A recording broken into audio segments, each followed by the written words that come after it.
नमस्कार दोस्तों, बहुत बहुत स्वागत करता हूं आपका आपके अपने YouTube channel bull and beer market में।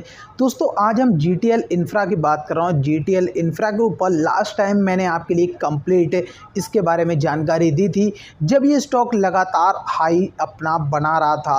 तब आपके लिए कुछ बातें मैंने कही थी, तब शायद आपने इग्नोर कर दिया होगा और आज आप लगभग 50% से भी ज़्यादा के लॉस में इसमें बैठे हुए होंगे, क्योंकि मैंने आपको यही बात बोली थी कि इस स्टॉक में अगर आप फ्यूचर के लिए इन्वेस्ट करना चाह रहे हैं तो जितना भी पैसा आपने इन्वेस्ट किया है उसको अपना निकाल लीजिए और जो भी प्रॉफिट है उस प्रॉफिट को इसमें पड़े रहने दीजिए, जिससे कि आपका ना तो ये मन में सवाल रहेगा कि काश हम इसको बेचते नहीं, ना ही आपको ऐसा लगेगा कि आपने इसको बेच के गलती कर दी। तो दोनों ही बातों में आप रहेंगे सबसे ज़्यादा सेफ। और वही चीज़ आज आप देख ही सकते हैं कि स्टॉक लगातार नीचे की तरफ जा रहा है अपने 52 के हाई से। अब ये वापस से बहुत ही ज़्यादा नीचे आ चुका है, तो लोगों के लिए जो लॉस है वो बहुत ही ज़्यादा बढ़ता हुआ नज़र आ रहा है। और आज के दिन में भी आप देख सकते हैं कि स्टॉक में गिरावट ही देखने को मिली है, जो कि लगभग 2.5% की गिरावट है।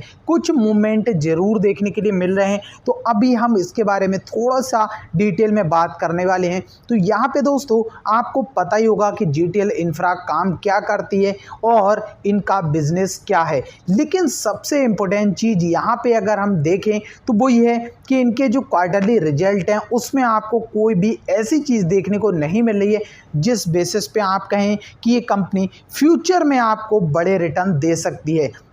लगातार लॉस पे लॉस, और वहीं अगर आप इनकी ऑपरेटिंग इनकम देखें तो उसमें भी सबसे बड़ा लॉस। अगर कोई कंपनी ऑपरेटिंग इनकम के द्वारा भी प्रॉफिट जनरेट करती हो और नेट इनकम में उससे लॉस हो तो तब हम उसको इस बात से कंसीडर कर सकते हैं कि शायद से बिजनेस में कोई प्रॉब्लम है, उस वजह से इनका नेट इनकम माइनस में है और ऑपरेटिंग इनकम जरूर प्रॉफिट। लेकिन यहाँ पर बिल्कुल इसका उल्टा है, यहाँ पे दोनों ही तरह से लॉस देखने के लिए मिल रहा है। और यही लॉस ऐसा भी नहीं है कि सिर्फ जून में है, मार्च में इससे ही बड़ा लॉस था, दिसंबर में भी लॉस, सितंबर में भी लॉस। तो कभी इनका लॉस बढ़ जाता है तो कभी लॉस घट जाता है, बट कंपनी प्रॉफिट में नहीं आ रही है। और यही वजह थी जब आपको ये समझाया था कि यहाँ पे जिसने भी इसमें खरीदारी की है वो अपना ये प्रॉफिट बुक कर ले भाई, और उसके बाद चुपचाप यहाँ से निकल जाए या फिर बैठे रहे।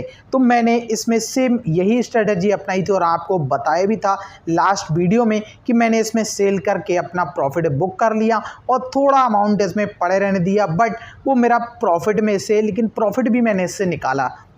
ऐसा नहीं है कि सारा का सारा इन्वेस्टमेंट ही निकाला, प्रॉफिट भी निकाला। और अब नो टेंशन, चाहे ये जीरो हो या फिर करोड़पति बनाए, नो प्रॉब्लम दोस्तों। तो ऐसी स्ट्रेटजी के साथ आपको पेनी स्टॉक्स में चलना चाहिए, क्योंकि इनका इतना ज़्यादा भरोसा आपको नहीं करना चाहिए। सिर्फ आप छोटी मोटी न्यूज के बेसिस पे अगर पैसा लगा देते हैं और उस पैसे से आपको रिटर्न नहीं मिलते हैं तो कोई फ़ायदा नहीं निकलता है। और इसीलिए किसी भी पेनी स्टॉक को आपको इस तरह के जब ये भागते हैं तब आपको नहीं करनी चाहिए, क्योंकि यहाँ पे ऑपरेटर्स का गेम रहता है, ऑपरेटर्स पैसा बनाते हैं और यही चीज़ें यहाँ पर चलती हैं। और फ्यूचर में हमेशा रिटेल इन्वेस्टर को ही लॉस होता है, छोटे इन्वेस्टर लॉस कमाते हैं, बड़े इन्वेस्टर कभी भी मार्केट से बड़ा लॉस लेकर के नहीं जाते हैं। अदरवाइज अगर आप इंट्राडे करते हैं या फिर आप करते हैं स्विंग ट्रेडिंग तब जरूर प्रॉफिट एंड लॉस चलता है, बट अगर कोई इन्वेस्टिंग करता है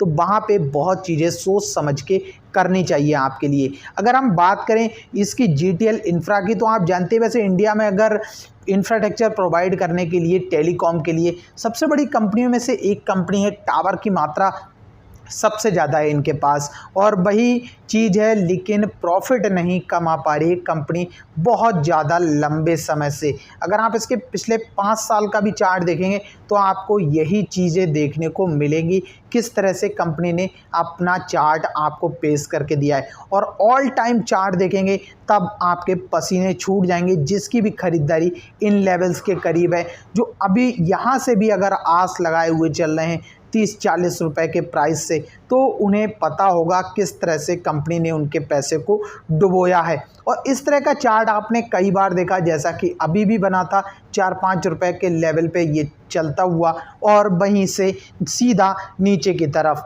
तो यही चीज़ें हैं दोस्तों, आपको अभी भी यही कहना चाहूँगा, इस गिरावट में आपको इसमें हाथ नहीं डालना चाहिए। अगर आप सोचते हैं कि ये स्टॉक यहाँ से बाय करके हम मोटा पैसा बनाएंगे तो शायद आप गलती कर सकते हैं। देखिए मार्केट में और भी पेनी स्टॉक भी आपको मिल जाएंगे, अगर आप कमेंट में बोलेंगे तो आपके लिए डेथ फ्री कंपनी लेकर के आएंगे पेनी स्टॉक्स की, जो कि आपको फ्यूचर में रिटर्न भी दे पाएँ। और वहीं दोस्तों अगर आप इसमें पहले से ऑलरेडी फंसे हुए हैं तो निकलने का तरीका यही है कि मैक्सिमम गिरावट तक आप इसमें वेट करें और उसके बाद अपना एवरेज करके आप थोड़े से लंबे समय के लिए और बैठ जाएं, क्योंकि ऑपरेटर्स वापस से इसको ऊपर की तरफ मूव करके लेकर के ज़रूर जाएंगे। और वो लेवल्स क्या होंगे, आपको वेट करना चाहिए 1 रुपए के प्राइस का। अदरवाइज आप अगर जल्दी इसमें हाथ डालते हैं तो आपको लॉस यहाँ पर हो सकता है। अगर आज के दिन हम यहाँ पे देखें तो यहाँ आप एनएससी के ऑफिशियल साइट पे दोस्तों देख ही सकते हैं कि इसमें वापस से लोअर सर्किट दिखाई दे रहा है और कितनी बड़ी क्वांटिटी में माल यहाँ पर सेलिंग साइड पे लगा हुआ है दोस्तों। वहीं अगर इसकी बात करें तो एक ही पॉजिटिव चीज़ अभी देखने को मिलती है हमें, फेस वैल्यू 10 रुपये की है आज भी स्टॉक की। और वहीं कंपनी में आप देख ही सकते हैं कि बहुत ही ज़्यादा लंबे वक्त से किस तरह से इसने अपना चार्ट पैटर्न आपके लिए दिखाया है। कंपनी की अगर इंफॉर्मेशन में जाएंगे तो आपको यही चीज़ें वापस से देखने को मिलेंगी, लगातार कंपनी लॉसेस पे लॉसेस, नो डिविडेंड। तो यही चीज़ें कि आपको सोच समझ के चलना चाहिए। अगर हम कंपनी के शेयर होल्डिंग पैटर्न की बात करें तो यहाँ पे आपके लिए ये चीज़ बहुत ही ज़्यादा शॉकिंग और भी होनी चाहिए कि प्रमोटर्स के पास सिर्फ और सिर्फ 3.36% हिस्सेदारी है, बाकी सब कुछ पब्लिक के पास है। तो पब्लिक तो आप जानते हैं कि ज़्यादा से ज़्यादा पेनी स्टॉक में इन्वेस्ट करने के लिए तैयार रहते हैं, क्योंकि मार्केट में अगर देखें जब इतने ज़्यादा डीमैट अकाउंट कोविड के बाद ओपन हुए हैं तो ज़्यादातर रिटेल इन्वेस्टर, नए इन्वेस्टर मार्केट में आए हैं जिन्हें पूरी तरह से मार्केट की समझ नहीं है और वो एक से एक पेनी स्टॉक ढूंढते हैं मार्केट में इन्वेस्ट करने के लिए, जिससे कि ज़्यादातर पेनी स्टॉक में निवेश करने के बाद फंस जाते हैं। और वही चीज़ आप यहाँ देख ही रहे हैं कि पब्लिक के पास 96% हिस्सेदारी है कंपनी में, जो कि देखा जाए तो अच्छी एक पॉजिटिव साइन देखने को नहीं मिलता है हमारे लिए। तो आपको क्या लगता है दोस्तों, आपने कितना पैसा इस स्टॉक में फंसा दिया है? देखिए यहाँ पर बिल्कुल भी आपसे ये नहीं कह रहा हूँ कि आप अपना लॉस बुक करिए। मेरा कहने का मतलब यही है दोस्तों कि आप वेट कीजिए और 1 रुपए के लेवल के करीब आप इसमें अपना एवरेज कीजिए, उसके बाद होल्ड रखिए। ऑपरेटर्स आपको दोबारा से मौका देंगे ऊपर के लेवल पे जाके अपना प्रॉफिट बुक करने का या फिर अपना पैसा बाहर निकालने का, लेकिन बहुत बड़े पैसे को इसमें मत लगाइएगा दोस्तों, अदरवाइज आप यहाँ से बड़ा लॉस भी उठा सकते हैं। अगर आपको वीडियो पसंद आई हो तो लाइक कीजिएगा और चैनल को सब्सक्राइब करना नहीं भूलिएगा दोस्तों।